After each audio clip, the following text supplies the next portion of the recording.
Olá, prezado amigo, prezada amiga, quanta honra ter você do outro lado. Amigo, você está lembrado que no estudo número 2 nós falamos sobre a origem do mal? Pois bem, nós vamos fazer uma ligação, um nexo, né?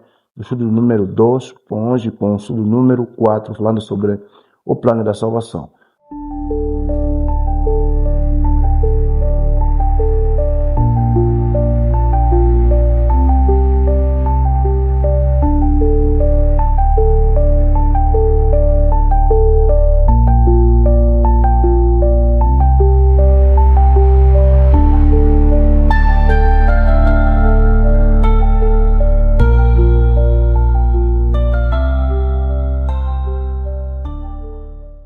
Você já percebeu que Satanás, ele levou uma terça parte dos anjos à queda e, infelizmente, nossos primeiros pais aqui na Terra também associaram-se a ele em rebelião. Agora a humanidade está com um problema sério.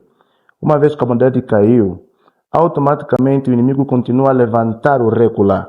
Você lembra que a gente falou no programa do tema número 2 sobre a queda de Lúcifer? Nós dissemos que, de acordo com o livro de Ezequiel, capítulo de número 28, versículo de número 13 até o versículo de número 17, Satanás praticou recular, isso é, acusações contra Deus no universo inteiro. E esse inimigo, ele continua a fazer continua a usar o mesmo estratagema até o dia de hoje. Só para teres uma ideia, aqui no livro de Apocalipse, o capítulo de número 12, né? O versículo de número 9 e 10, somos informados que Satanás é o acusador de nossos irmãos. Ele acusou a Deus, agora continua a acusar-nos como seres humanos. Mas como é que a acusação é feita? A gente sabe que dentro do trono de Deus, Deus trabalha com leis, com ordens e com regras. Esse Deus é um Deus de amor, mas ao mesmo tempo também um Deus justo. Eu imagino que na cabeça de Lúcifer passava a seguinte ideia no Jardim do Éden: eu vou levar Adão e Eva ao pecado. Se eles pecarem, Deus o matar, vou dizer que Deus é mau, porque ele simplesmente não ama. Adão e Eva pecaram e já matou. Mas se não os matar, vou dizer então Deus é mentiroso. Ele não é justo, porque ele prometeu que certamente morrereis e Adão e Eva infelizmente não morreram. Seja de uma ou de outra forma, o inimigo deveria colocar Deus ali em maus lençóis. Só que o inimigo não esperava essa. O plano da salvação, a substituição vicária da pessoa maravilhosa de Jesus. A quem Deus salva? Deus vai salvar a humanidade, mas de que do concreto? Olhemos aqui no livro de Romanos, o capítulo de número 6, o versículo de número 23. Em Romanos, capítulo 6, o apóstolo Paulo, ele disse claramente o que está escrito aqui. Olha, Romanos, capítulo de número 6, versículo 23. Porque o salário do pecado é a morte, mas o dom gratuito de Deus é a vida eterna em Jesus Cristo, nosso Senhor. Desde o momento que a humanidade pecou, isso significa que a humanidade merece morrer.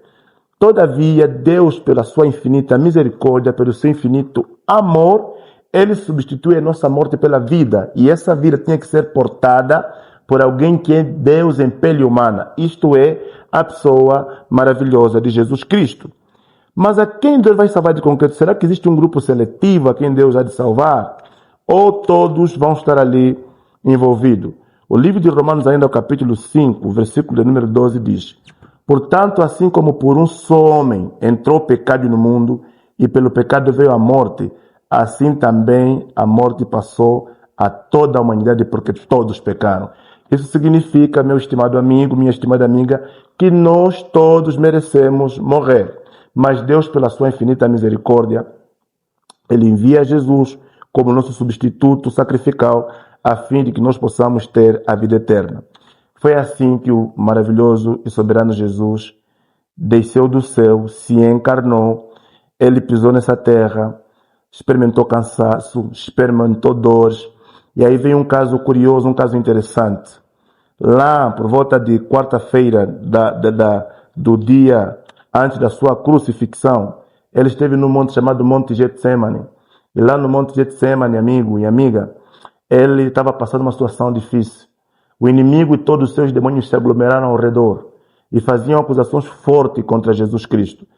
E Jesus chegou num momento tão crítico de sua vida que ele mesmo chegou de dizer aqui aos seus discípulos no livro de Mateus, olha aqui, o capítulo de número 26, o versículo de número 38.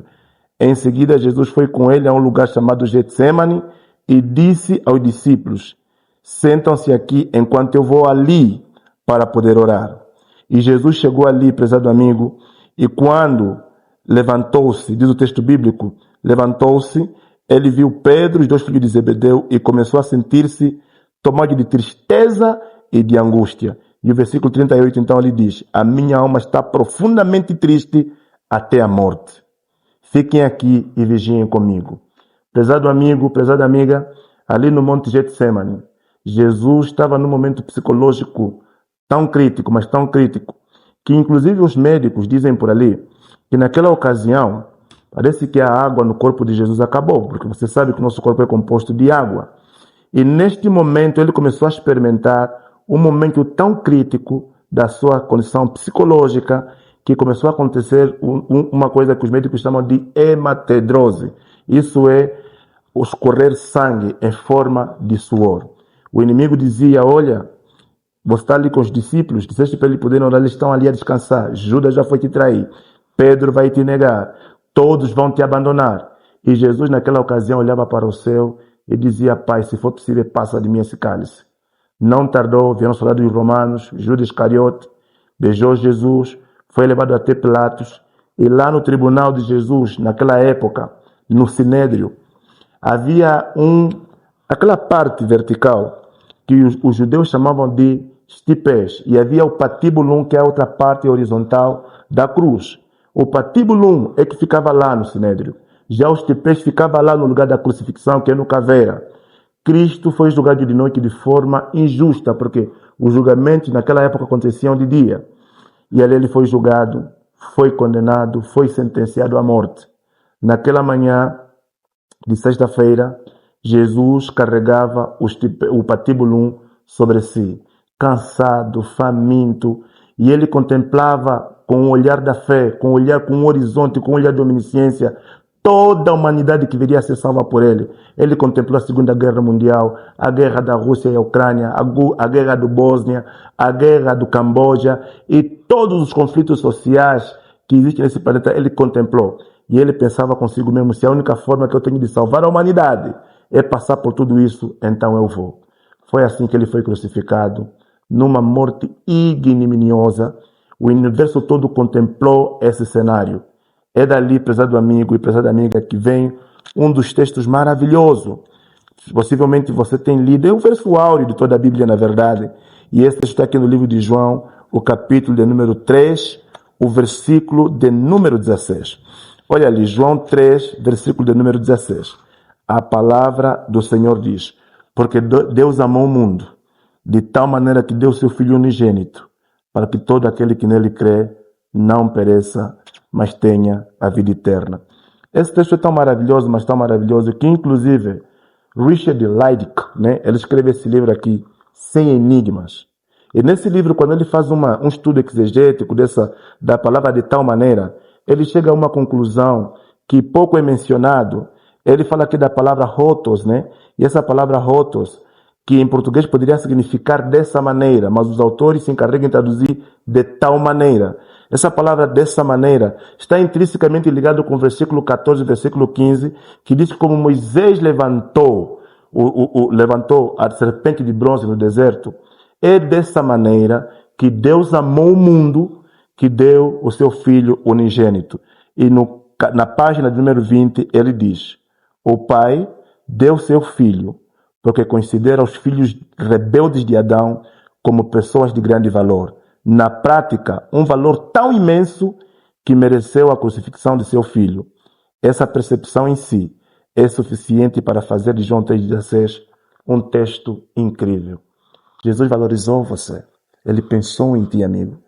Por isso, não há nada do que se desesperar. Estás a passar por um momento de premência na tua vida. Há tristeza sobre tristeza. Às noites, a tua cama tem sido um oceano de lágrimas. Eu não sei qual é a tua história, mas perceba que Deus veio para te salvar das drogas. Ele veio para te salvar da maconha. Ele veio para te salvar dessas brigas constantes. E finalmente Ele veio trazer dentro do pacote da salvação aquilo que é a tua vida eterna. O que deves fazer então diante desse inexplicável expresso da crucifixão de Jesus? Eu leio para ti o último texto e consecutivamente um convite ao teu coração. Em João, capítulo de número 1, o versículo de número 12. O versículo bíblico é muito claro ao dizer assim. Vamos começar pelo versículo 11. Veio para o que era o seu, e os seus não o receberam. Mas todos quanto o receberam, deu-lhes o poder de serem feitos filhos de Deus, a saber, aos que creem no seu nome. Sabe, em Adão, quando Adão entrou em pecado, caiu no pecado, tu e eu nos associamos em rebelião contra Deus, fazendo parte das forças do inimigo. Mas é em Jesus que Deus nos torna filhos e filhas de Deus. Quer receber Jesus no teu coração, andar com Ele, se batizar, ser uma nova criatura, começar a proclamar a mensagem da esperança, essa mensagem de salvação que é capaz de redimir toda a humanidade? Abre o teu coração para Cristo enquanto eu oro contigo. Obrigado, Senhor, pelo teu eterno amor. Muito obrigado pela tão grande salvação. O Senhor preferiu suportar a morte para que tivéssemos a vida. Na verdade, a gente entende que a morte que nós merecemos passou para Cristo e a vida que nós não merecemos passou para nós. Muito obrigado, Pai, por essa eterna salvação. Aproveito te implorar agora, esse jovem, essa amiga, essa criança, esse adolescente que estuda conosco a Bíblia agora, que decide entregar seu coração para Cristo, que Cristo permaneça em seu coração até aquele dia receber a coroa da vida, e assim ele vai viver para valorizar a tão grande salvação. Nossa oração sincera, em nome de Jesus. Amém. Prezado amigo, estamos aqui no final do nosso estudo. Lembre-se, há um link ali que você tem que entrar, né?